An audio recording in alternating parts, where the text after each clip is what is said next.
We now head on to the first panel discussion titled Optimizing Maritime Medical Examiner Services, Approval, Renewal and Best Practices, for which I invite on stage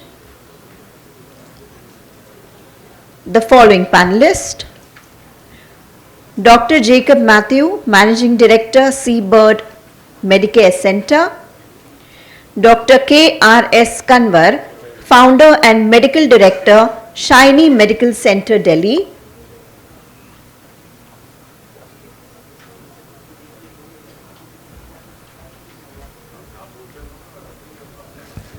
Captain M.P. Basin, Managing Director, MSC Crewing Services Private Limited; Captain Anshul Rajvanshi, Managing Director, Synergy Maritime Recruitment Services; Captain Nitin Mukesh, Deputy Nautical Advisor cum Senior DDG, Tech, Directorate General of Shipping; and the moderator for the panel, Captain Dr. Rajesh Tandon, CEO, Foreign Owners Representatives and Ship Managers Association, FOSMA. A big round of applause to all the gentlemen here.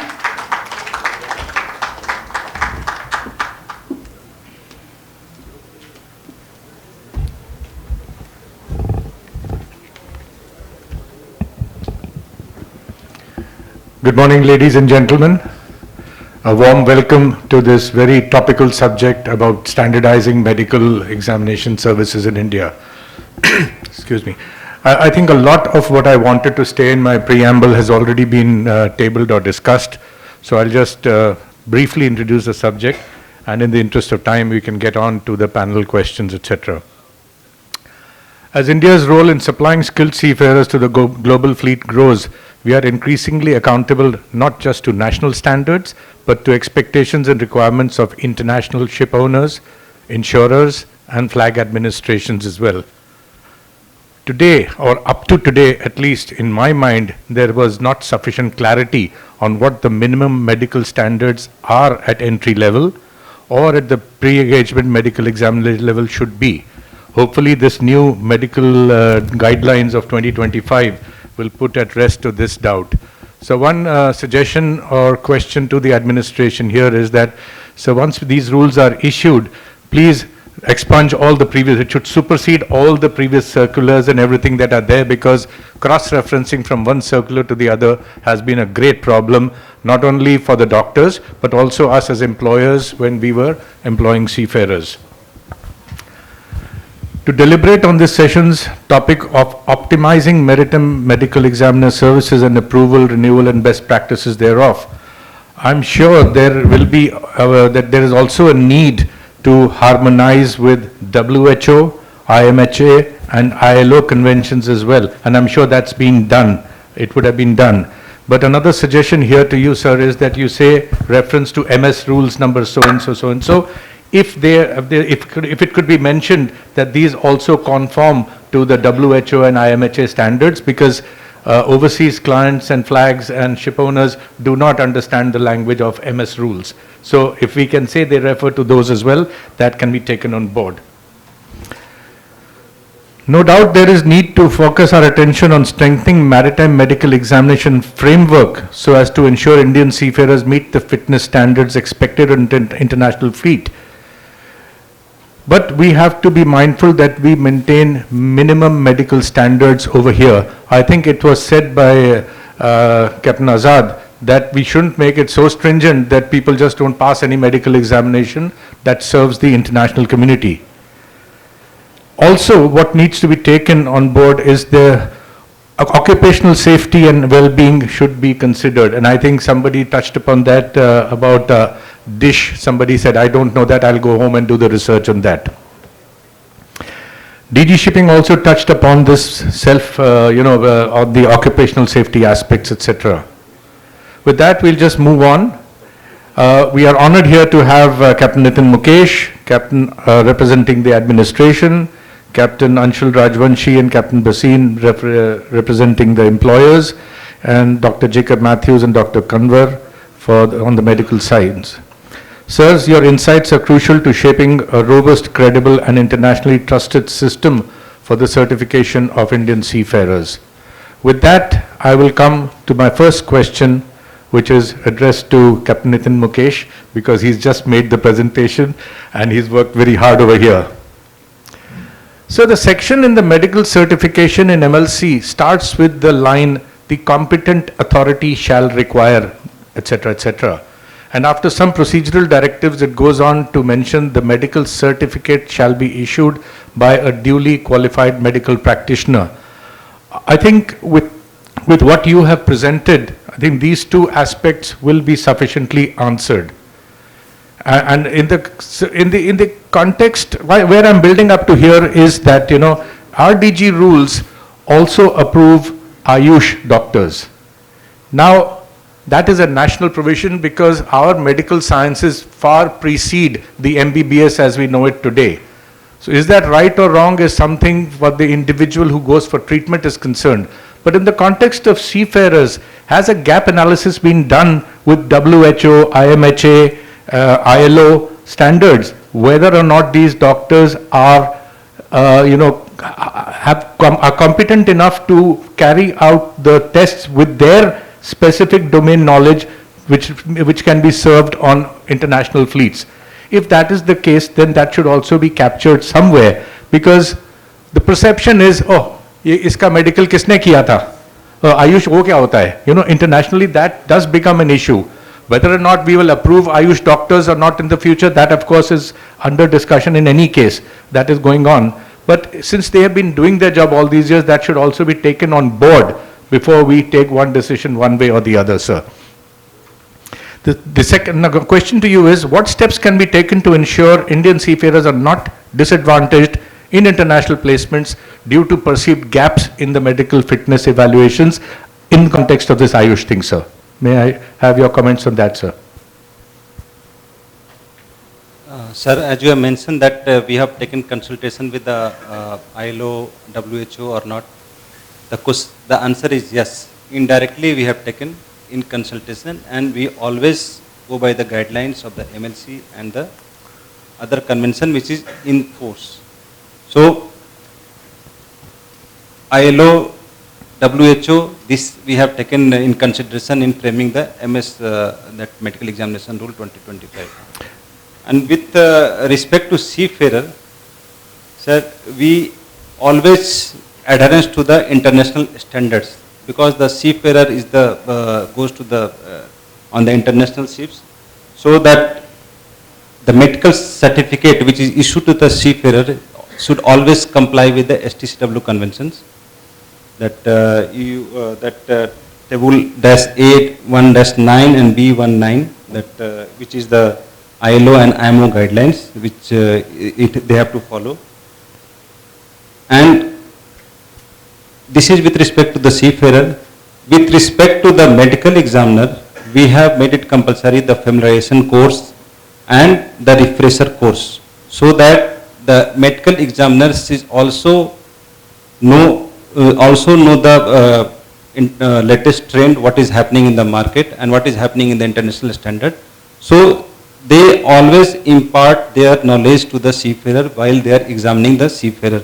So our seafarer is not below par with the international standard, they are always ahead, because that we are taking care of the seafarer also, and we are taking care of the medical examiner also. So with respect to the medical, so they are always at par. And third thing regarding the all these processes are very transparent, and we always maintain a record also.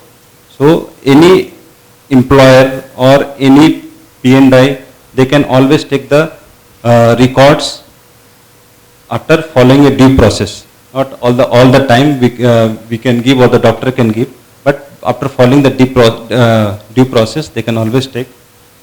And there is a uniform infrastructure which is also mandatory for the medical examiner, and which we have mentioned in the circular, or it is coming in the medical examinations rule. And there is an appeal mechanism. So in no way in no way we are below the international standard. We are always ahead of the international standard. So if we are ahead of the international standard, then the seafarer can always ahead of the other seafarer employing country. Thank you very much, sir. I believe a lot of this will get clarified when these draft rules are out, so we will reserve the right to come back to you if there are any further comments. There's another question to you. Now, we did discuss that there are different standards that are made by different flag administrations or national administrations. For example, I can take the Norwegian flag has their own standards. This question is a tricky one because, if there is invariably going to be a difference between the standards of minimum standard here in India and, for example, the Norwegian. Now, only in the event of a dispute, of a medical dispute, unfitness, injury, illness, whatever, if it ever comes down to seeing that whether he was fit, unfit according to that standard, or there is, there's a discrepancy between the interpretation of the two different rules, how is the directorate going to ensure that the seafarer is protected to get his full, rightful dues, at the same time prevent the employer from being victimized for having followed one standard or the other? I know the simple answer to that, but a simple answer is comply with the higher rule. But your views on that, sir, for dealing with disputes, particularly in this subject. Sir, already I have mentioned that it is the appeal procedure is there. And the second, you can always approach the DG shipping, who will be that decision will be the binding on the seafarer also and on that employer. So DG shipping is the final authority which I have mentioned in my presentation. Yes, sir. I think we will have to have another side discussion on this, because in this manner the P&I club will answer, who are the ones who are going to be dealing with the compensation aspects, etc. They are going to listen only to the flag and the ship owner, and they may or may not necessarily agree with the DG's directives. So we have to strike a balance somewhere. Somewhere there has to be a recognition of this issue, and we need to have enabling provisions to address issues like this, sir. Thank you very much, sir. I'll come back to you later on if there are further questions. I'll move on to my colleague and in the employers group now. Captain Wasim, what, if any, are the biggest challenges you face when placing Indian seafarers on foreign flag vessels in relation to medical fitness and certification? And please refer to the past practices. Do not refer to the new rules, because a lot of it is going to be addressed there, I'm sure. Thank you, Captain Tandon, sir.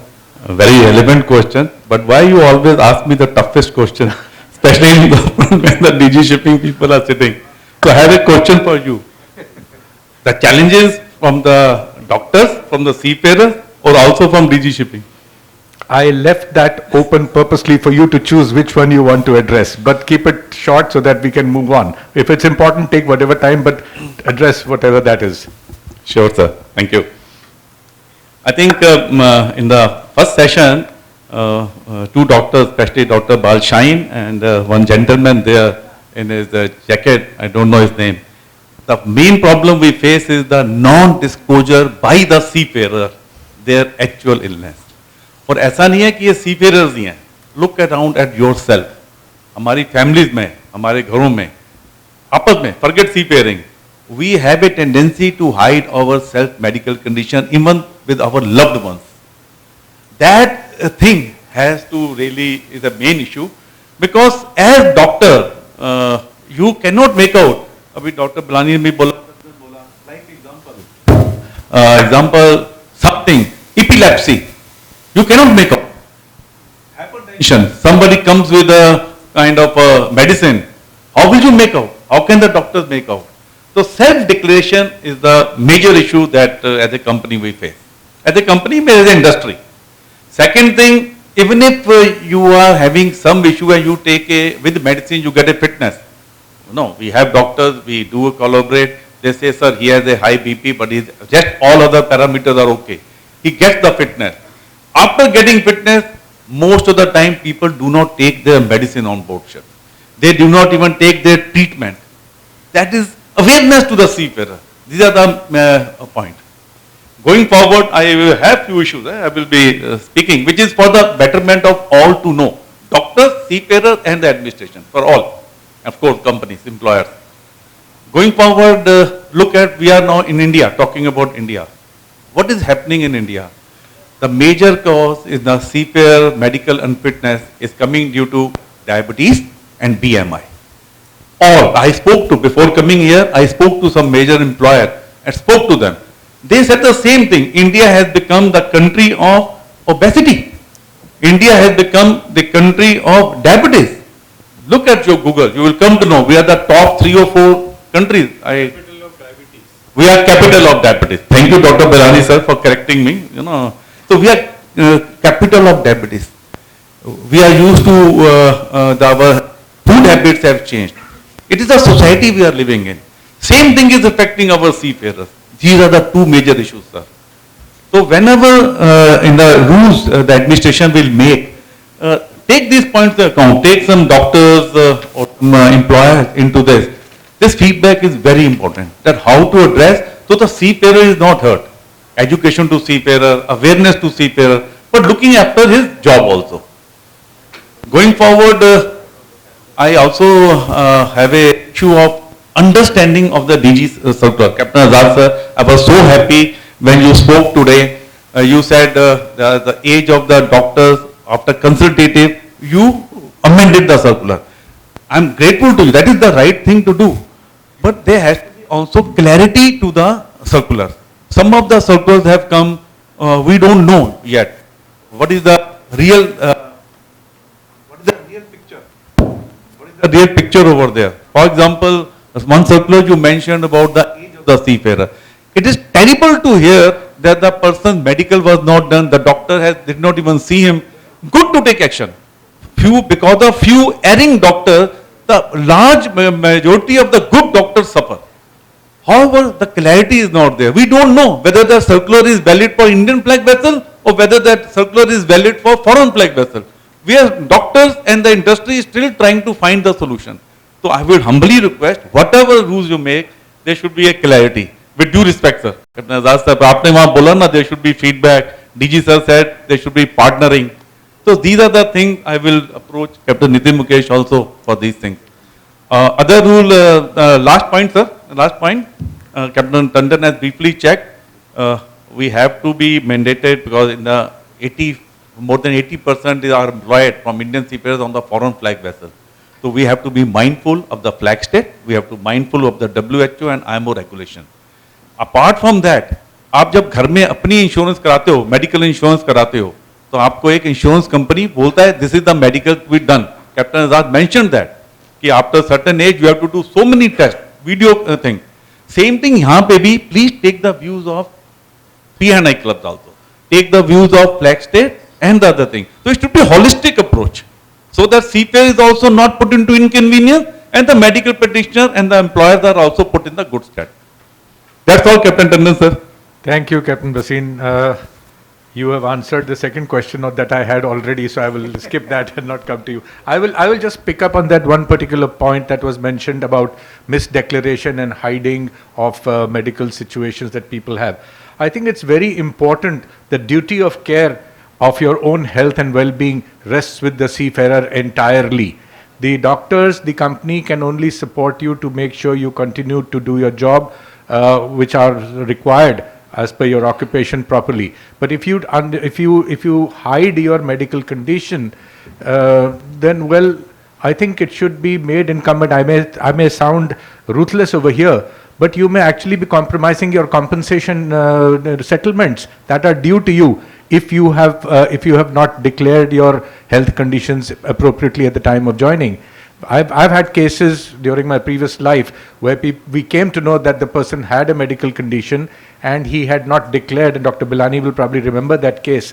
He had failed to declare something, and because that particular aspect was not part of the pre-engagement check requirements mandated by WHO, it was detected later on.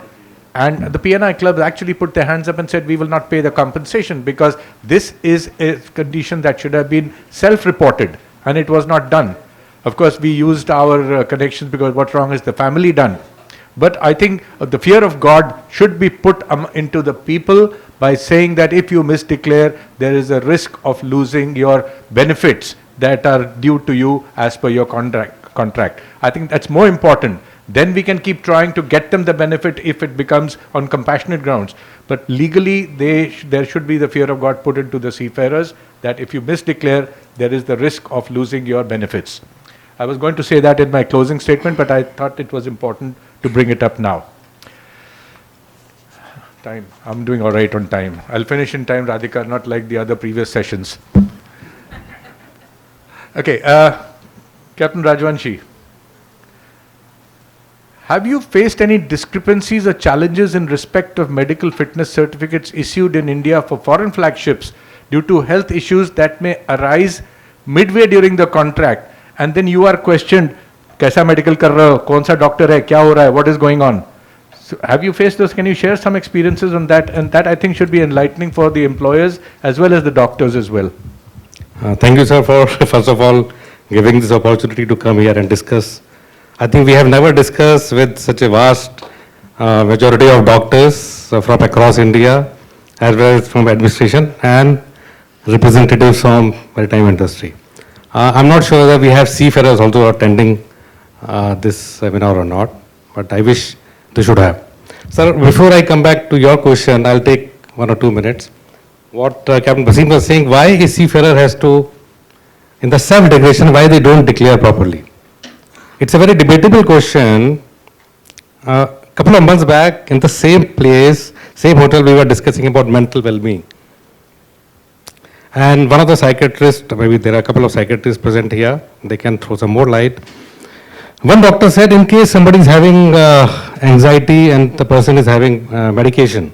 So this medication is like having medicines for BP or having medication for your sugar. As long as you are having your medication, you are absolutely normal.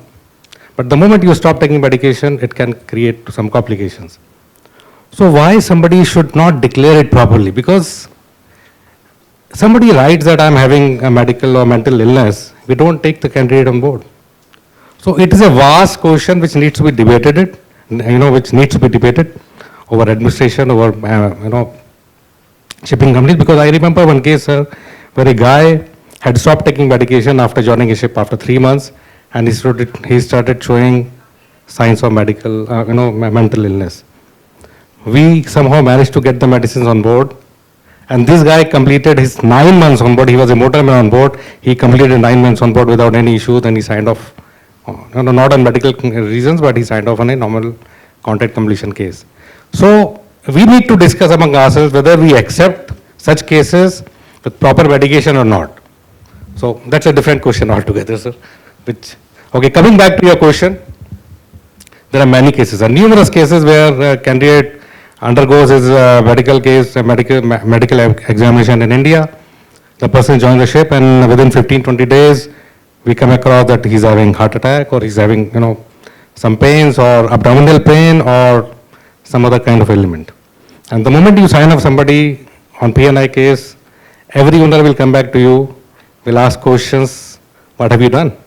Why within 15 days or 20 days of joining a candidate, when he or her finished medicals, why the person is having ailment?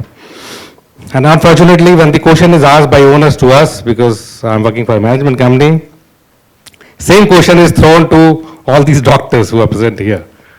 Sir, please explain why this candidate had done medicals at your clinic 10 days before or 15 days before or 1 month before, why this person is having this ailment. And then they come back with their own, answers, valid answers. So it's a very natural phenomena where candidate joins, and many cases we had to sign off somebody within 15 days of joining, high BP, within 15 or within 1 month of joining because of gallbladder stones, within 1 or 2 months of joining because of, heart failure, heart attack, I mean. So there are numerous cases where questions are asked by owners, what have you done? Whether we have done our duty properly, carrying out medical examination prior joining or not. So based on the analysis what we carry out over these years, I'm sure all other companies also face the same. We have categorized certain medical cases, whether it is heart failure, whether it is abdominal pain, whether it is high BP. And based on that, we have guided our doctors to carry out enhanced medical tests. Whether it is possible, financially viable or not, again, it can be debated. But yes, we carry out 4 or 5 categories of medicals prior sending somebody on board based on the age, based on the club, PNI club, because some PNI club are very, very strict. So we do have those concerns. Sir. Thank you, Captain Rajvanshi. I think you've raised a very important point here, that the good employers, the people who mean business, will go the extra mile. And cost, this is not an expense. This is an investment. You save one life because of a proper medical, you have recovered it all tenfold time. It's my good fortune to welcome Mr. Deepak Shetty, who has just joined us, our ex-Director General of Shipping. Thank you, sir. Thank you for coming. There was another question raised about the cost people do on costs and things like that, and how can we compare with somebody who's charging only 500 and somebody only charging 200. I think that question should actually go to the employers. They should know which person to go to and what is being done over there. So I think the market forces will have to find their balance on that. Just to digress a little, as FOSMA we run 2 training institutes, one in Delhi and one in Noida. And my principals always tell me, sir, how can we compete with that other institute over there? वो लोग 5,000 हम 5,000 charge करते हैं, वो 3,500 charge करते हैं. मैं को वहाँ करते क्या हैं? कहते कुछ नहीं, सिर्फ अटेंडेंस मार्क करते हैं और सर्टिफिकेट देते हैं. I said, I don't even wish to dignify that question with an answer. We will do what we are doing. We will continue to do what we are doing. The market will itself find its balance and people will come to us. So I think that would be my recommendation. I don't know how it works in the medical industry, but if you are doing your job diligently, the good owners will always come to you and stay with you. My next question is to you, Dr. Jacob Matthews. Given the growing demand of foreign flags and PNI clubs to strictly control medical-related costs, how should medical examiners adjust clinical assessments to better anticipate and minimize health-related risks? I think you have to strike a balance somewhere between costs and benefits. How would you do it with your experience? And you see so many people coming back for second times, or you are competing with the doctors who charge lesser. So how would you address that, sir? Thank you, Captain. Thankfully, I have not faced too much problems with my associates with whom I work, because I work with quality companies. They have never really disputed the rates. They have only wanted good quality. A good quality company wants quality first, money second. When I prescribe certain tests to be done, especially when they are as per the good, proper flag states, I don't see them refusing to do the test. End of the day, I must mention, without mentioning the name of the company, the biggest company in India, the captain told me, the managing director, doctor, no one from this company will call you and ask you to make somebody fit or unfit. The decision will be yours. But when somebody comes back, you ought to be at my table to answer why he came back. And that's, I think, the most gratifying thing for a doctor, not to be questioned when he does his medicals diligently, honestly, and delivers the goods, and he's not questioned. The only time we are questioned is when the person comes back, and then I have to give a presentation to the company why he came back, and I have to justify it. So I've never faced, thankfully I work with those companies who have never cut costs, and I have not had this dilemma. And I can tell you one thing, I'm probably the only doctor here who's served for 20 years on board ships. I worked with the submarines, the most difficult ships that you can have in the world. And I worked with the most fittest seafarers. When I came back and started working for the last 27 years with the marine industry, I couldn't have put those military standards for our seafarers. But I used my discretion and I made judgment whether this person should go to sea or not, having looked at what we do. And I was also a trainer for seafarers for more than 20 years. So I made that decision, I gave it to the companies, and all of them have accepted it. And I'm very proud to say that we have had the stakeholders holding our hands at every stage, and we have never really faced this problem. It is for the people who cut corners that all these problems come. Not for quality companies, but quality comes at a price. And so I don't really face this problem. I really don't face this problem. I think that's very well said. I think that would be true for most of the people sitting here, because I believe most of the people here are quality service providers. But the issue is the DG faces is not with these quality service providers.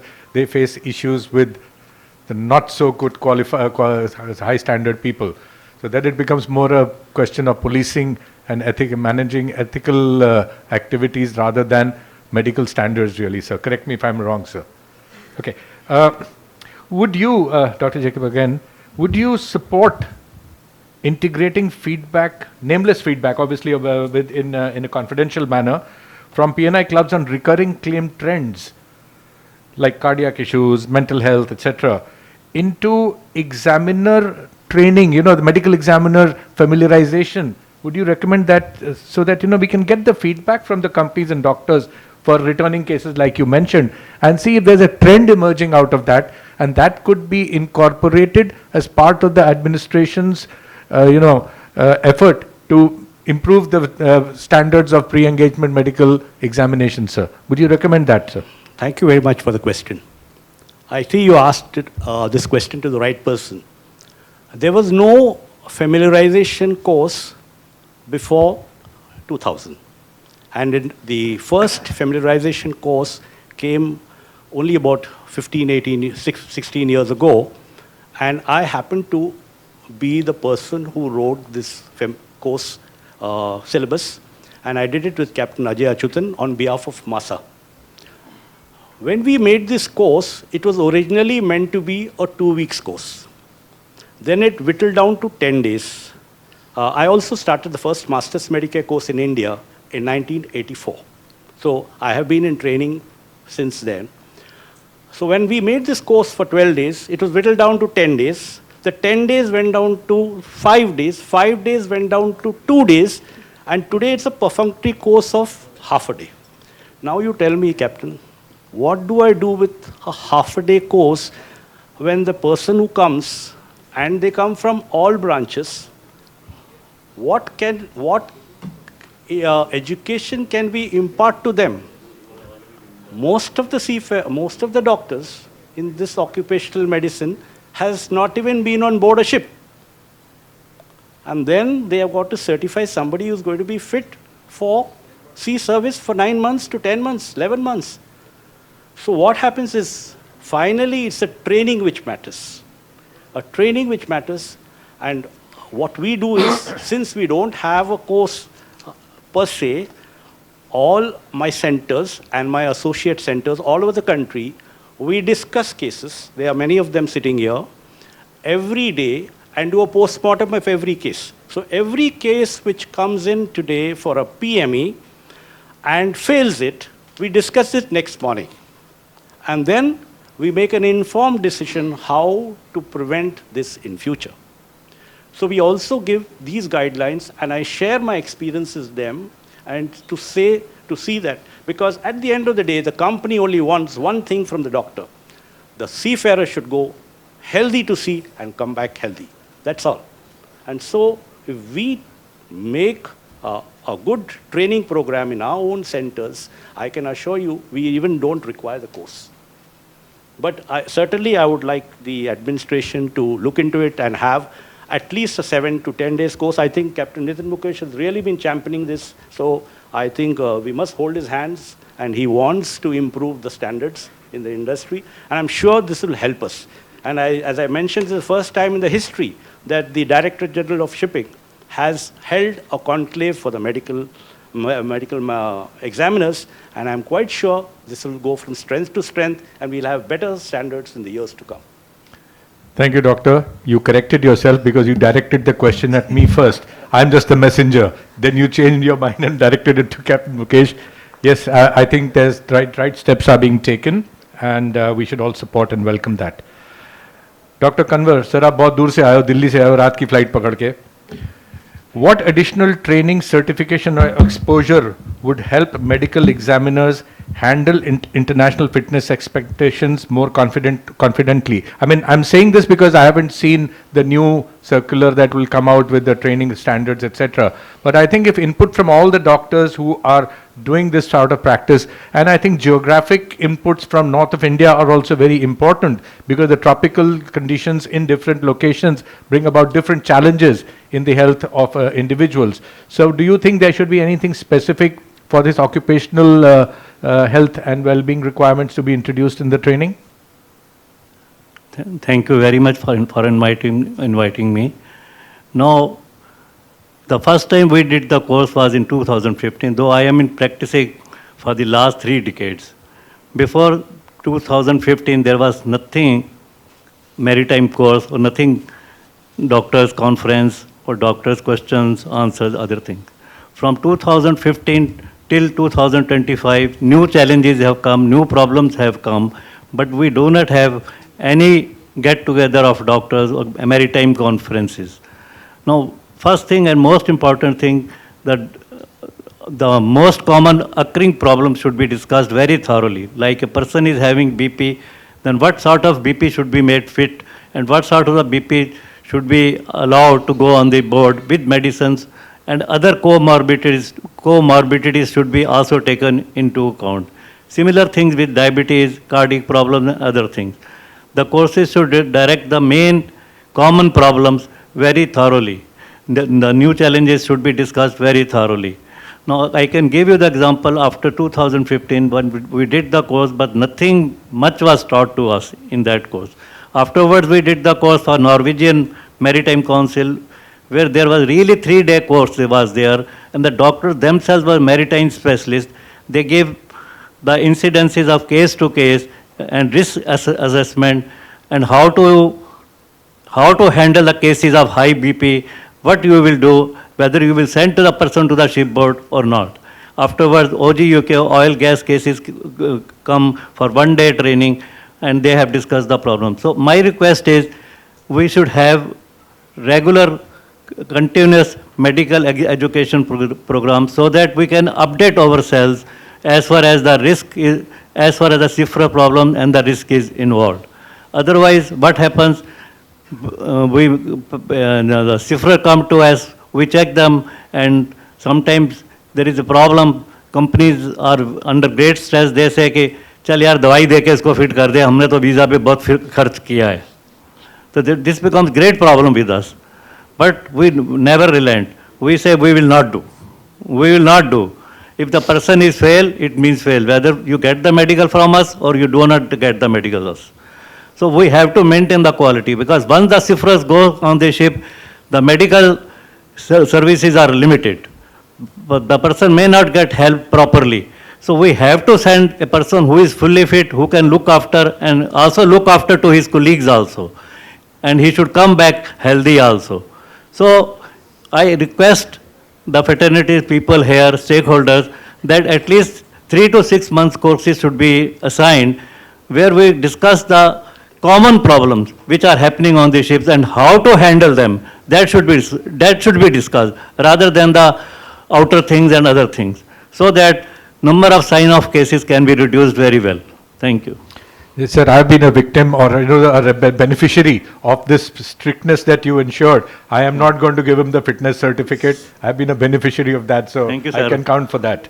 Thank you. Captain Tandon, sir, As may I well say as the something? victim, I had difficulty in finding the replacement. To that extent, I was the victim as well. Captain Tandon, sir, since you mentioned about the victim, just a few things. Dr. Kanwar, why most of the companies go to him? He stands to his stand. Once decided, not fit, not fit. And that's why the Captain Tandon is saying, we know as a company, and you cherish this. Because at the end of the day, you do not want a problem arising on the ship. Yes. So that's the beauty of it. And even to this date, I have seen him working in Bangla Sahib Gurdwara, doing the free service to the people. And to this date, if any of the DGS surveyor is from Delhi, NMDC function, every time he is there with his ambulance. So that speaks volumes. It's not only to the seafarer, also to the industry. That's why just because you mentioned, I just thought I will talk about him. I think very apt. Thank you, Captain Bhasin, and thank you, Dr. Kanwar. I think we still have some time, so we will throw the thing open to the audience if there are any questions. Yes, Dr. Bilani. Can you have the microphone here, please?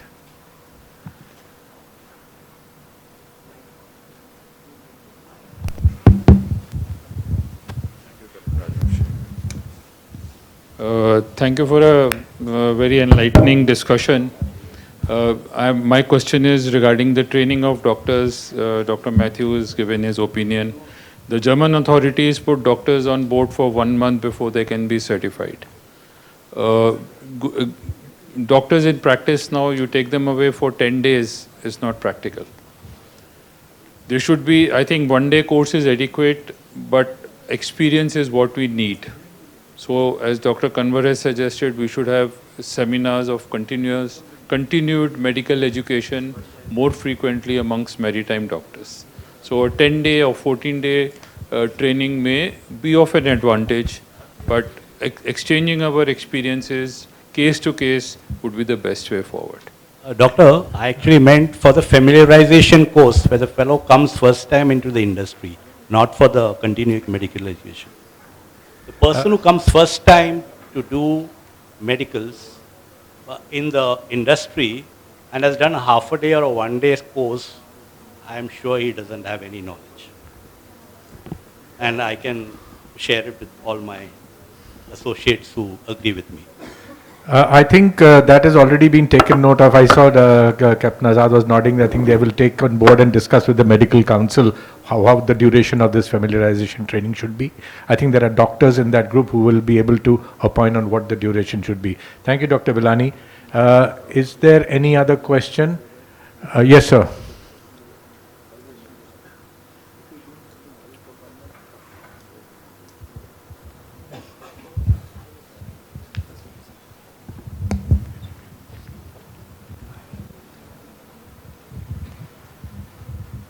My name is Captain Albe Zakaria. I work for MOL Maritime. We have been doing medical audits for about 11 years now with the various doctors. What we find is the doctors have their own IMA system where they have their maritime, they have their own conclaves.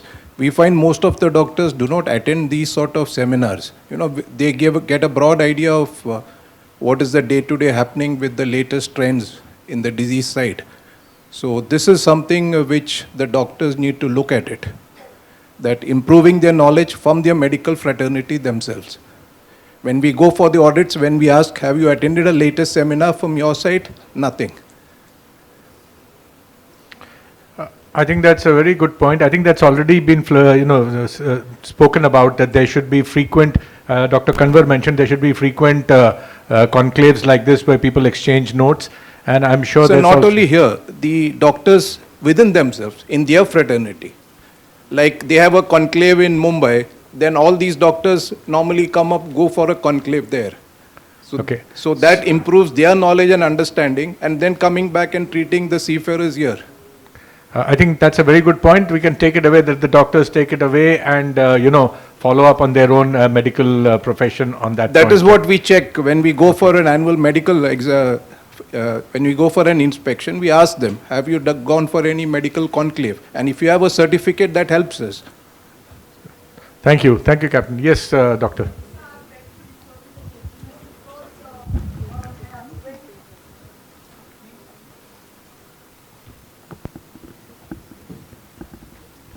So I'll beg to differ with the gentleman, because when we get our registration renewed at any medical council that we are attached to, it is mandatory that we have all the CME points to update our knowledge. So it is not that we don't do, of course we do in every faculty that we know of the medical fraternity, any discipline, we have our regular medical updates which we do, without which we will not be able to renew our registration with the respected medical council.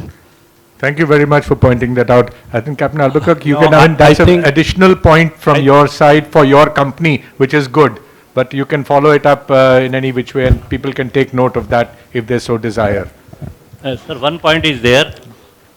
Once we are working in our clinics, there are a lot of seminars, lot of one-day workshops are taken by Fortis Hospital, Max Hospital. I think we are already attending them. Now, as far as the maritime health is concerned, in spite of many my concerns, we do not have such real thing. I wish that we have the courses not at least 6 months, at least 3 months after a webinar, so that we can update the problems, daily occurring problems to the seafarers and the proper assessment of the risk factors. Once we assess the risk factor properly, the person will remain healthy on the shipboard and he will come back healthy also. That is mandatory. Every 3 months to 6 month courses should be held. Thank you very much, Doctor. I think we are, okay, I'll take that one last question. You also wanted to say something, ma'am? Boils down to only one thing, as Dr. Matthew has pointed out, we need a very robust medical, the first course that we are enrolling in. The initial familiarization, induction training, if you want to call it. Okay. That would decide, who will be a good medical examiner. Thank you, ma'am. Yes. Thank you, Captain Tadul sir. Thank you Keep very it much. small. Keep it a question, not a statement, please, if you don't No, mind. We're running out of question. time. Thank Now, you. first of all, DG and Captain Nitin, especially you organized a get-together for the maritime examiner. Thanks a lot. First of all, you missing the seafarers in this seminar, who's the largest seafarers working under the banner of your this thing and banner of Hosma Masa, doing the examination by the doctor. And this is a one course, this thing, please, again, when you are going, you have to organize the seafarer also. They are facing the problem. They are taking the medical. Not a FOSMA member or not a INSA member. They are sitting in the office. And Captain, each question, Captain Tandon, you are the chairman of IMEC, I believe. You are the chairman of the FOSMA. That was in a previous life. And then I'm just talking about your history. I know your history from the 2000 onwards. This is the seafarers facing the mental torture on board the ship. Two things.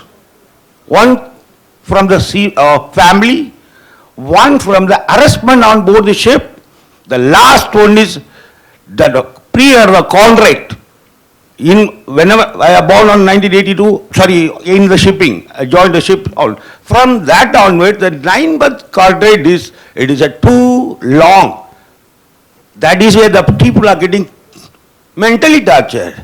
First of all, medical, if you want to have, you don't have any medical issue on board the ship, you try to cut down to the 6-month contract or 4-month contract, they can have the enjoyment with the family. Being a long life of membership, try to do something for the seafarers. One of the issue, this is the contract issue. Thank you very much, Vimalsan. I think as far as the harassment part is concerned, I would invite you to visit the DG's website and see the amount of work that is being done on the to contain harassment and the training, etc. I think the harassment largely stems from seafarers to seafarers, and a lot of companies are also doing a lot of work in terms of educating, counseling, and identifying potential risks of harassment. With regard to the duration, tour of duty and contract lengths, go to ITF. They are the ones who agree to 9 months. Ask ITF to support it. I don't think the good employers are already reduced their contract periods. So I think you need to address that question to the ITF. I will take that message away. I will inform them that you said so. But I think this should come from their side to agree to the duration of contract to be reduced. Thank you. Last night I informed my friend Steve Cotton also. And one more thing, GSR, they are saying at the 4 of 2025 order of the DG shipping, GRC, I believe. You made a committee for the onboard grievances, onboard issue, harassment and casualty. They started one committee on the circular number 4 of 2000, order number 4 of 2025. We are also requesting DGS involve the seafarers also, who is running on board the ship. Because most of the people are sitting on the home and the office. And Dr. Matthew, and what is the difference between the one doctor making the fit other doctor making it unfit. You are guided by the DGS order you are dealing. ILO का medical ऐसा होना चाहिए, IMO का medical ऐसा, yes. One doctor getting the report fitness, other DG approved doctor will getting the unfit. What is the difference on that? Can I answer that? I'll answer that. Yes, sir. I think Mahatma Gandhi's photograph does wonders on those things. The Mahatma Gandhi photograph that lies in my pocket, that is the reason whether the seafarers are doing that, paying that to get the fitness when a good doctor has made them unfit.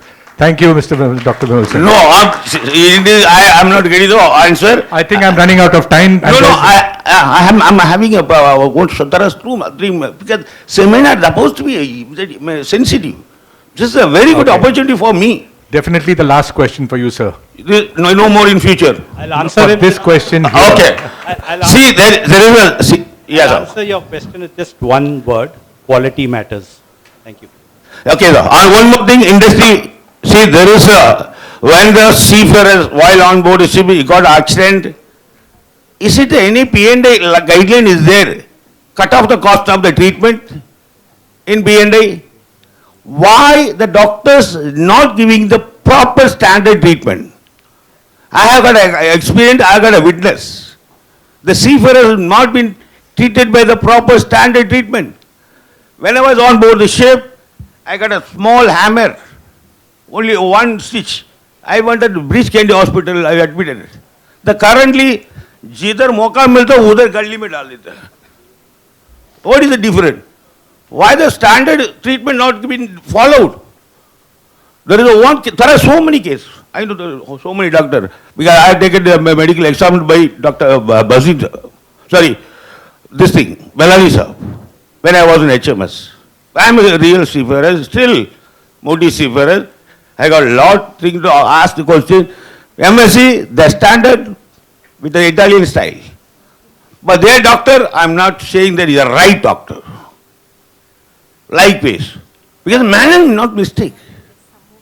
Okay, so this treatment level, what kind of standard to treatment given to the seafarers? Whether Gully Cut Hospital like a Bridge Cut Hospital, that has to be clear. Thank you, sir. Thank you. No. Sorry, sir.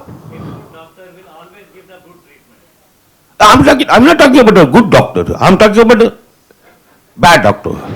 Mr. Vimalson, this is what this conclave is all about. The directorate is putting checks and balances to try and prevent from the bad doctors to be able to practice. I think let's wait for this new circular to be rolled out, new standard to be rolled out, and I'm sure we will see a change and an improvement. Thank you very much. Dr. Hajwani, I think you wanted to say something. I think this will be the last question because I have already been growled at from so many people. Thank you, Captain Ranjan. Yes, sir. Regarding some of your points that I would like to counter here, it is a problem with not standard companies, but not standard companies. I mean to say, how many members are there with FOSMA and MASA? About 100 shipping companies. They don't have any problem. Okay, they are almost, all of them are very good. They are giving free hand to those doctors to decide the fitness. No one interferes in the working of a doctors. But it is a matter of another 500 companies which are having RPSL licenses. So basically, when DG is trying to make rules for the doctors, DG has to give us strict information or intimation as well as in the circular form that these guidelines have to be followed by all the companies. It's not just the FOSMA and MASA companies or INSA companies. So that is one thing. It's not just the problem of the doctors, but also the companies. Because cost cutting is a major factor.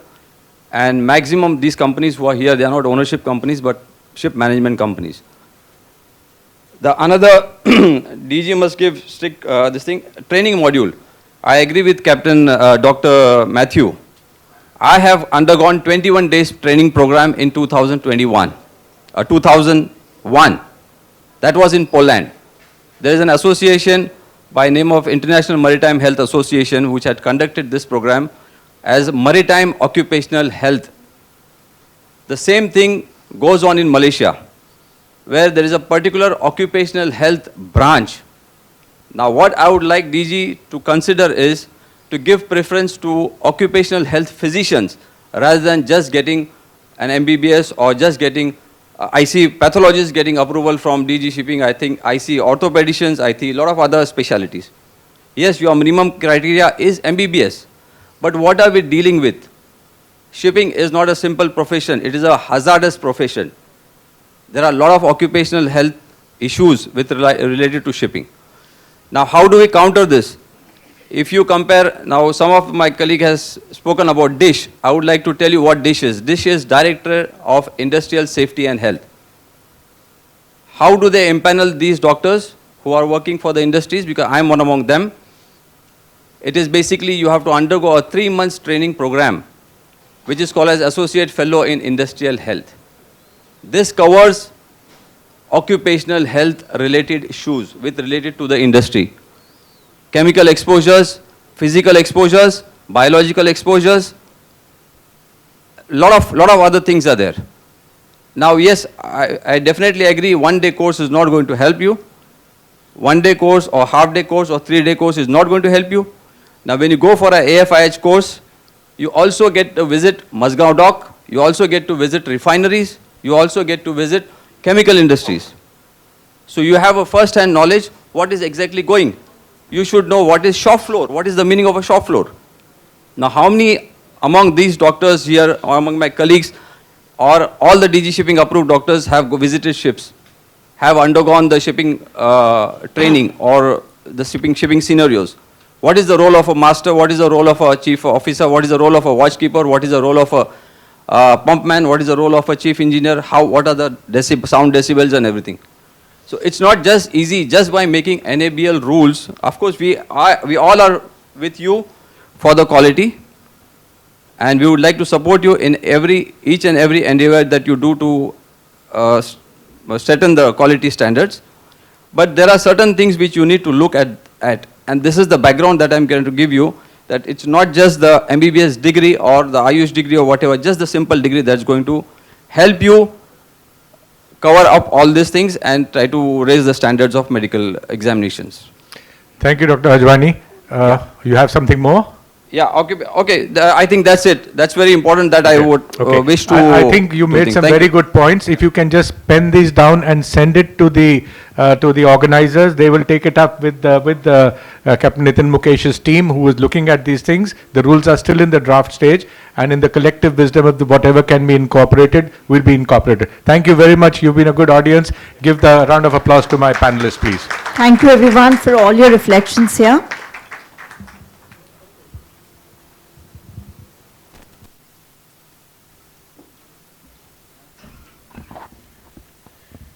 I invite on stage Captain Shiv Halbe to please help us felicitate our esteemed panelists here.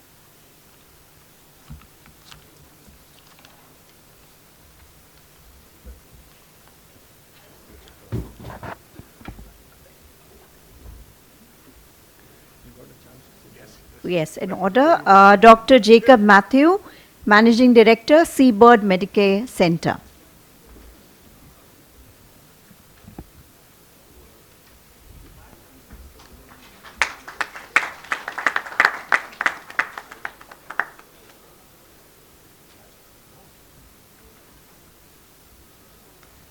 Dr. K.R.S. Kanwar, Founder and Medical Director, Shiny Medical Center, Delhi.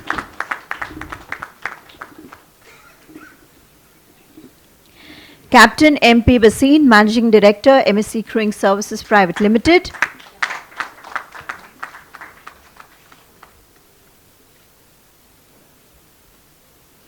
Captain Anshul Rajvanshi, Managing Director, yes sir, Managing Director, Synergy Maritime Recruitment Services.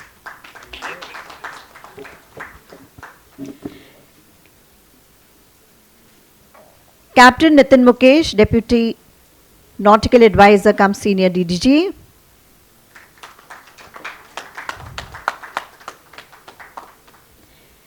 And Captain Dr. Rajesh Tandon, CEO, FOSMA.